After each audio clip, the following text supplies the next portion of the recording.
Yoga is not something that you teach. Yoga is something that you transmit. A book cannot do transmission. A book can give you information and inspiration.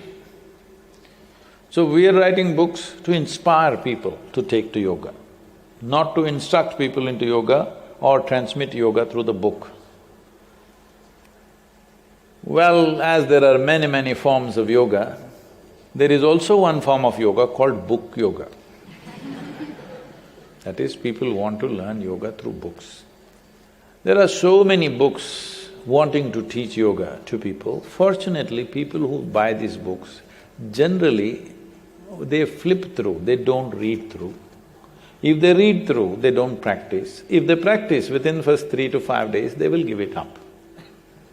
But there are a few people who will take this up seriously and do it. There are thousands of cases, or many more, who have caused immense damage to themselves by doing book yoga.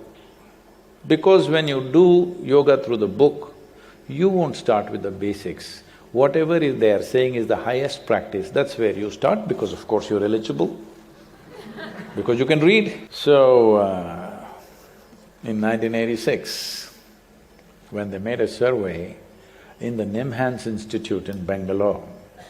Nimhans Institute is a premier neurosciences institution, or it's a mental asylum on one level.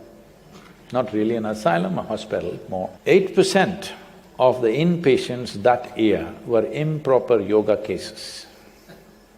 There are thousands of ways for you to drive yourself mad. There are. If you want, I can tell you how many ways you can do it. Or maybe you yourself are an expert. But 8% of the people choose yoga as their path to madness. That's incredible. What should be an ultimate solution to your life becomes the pathway to madness. This is simply because without preparatory steps, without any transmission, just picking up odd instructions and trying to do something. Fortunately, most of them don't practice after some time. Those who take it seriously will pay a very huge price. In a way, yoga is much more than nuclear science when it comes to you as an individual person, because this can make something else happen within you. It can transform a human being into another possibility. If it's mishandled, it can also destroy a human being. So, when it comes to transmission, it's made in such a way, even if thousands of people are in the same hall, not everybody will receive the same thing. You can check the experiences of people, not everybody will receive the same thing, even if all of them are sitting in the same session, because that is how it is transmitted. Each according to their own, receptivity that they have. That's the way it should be.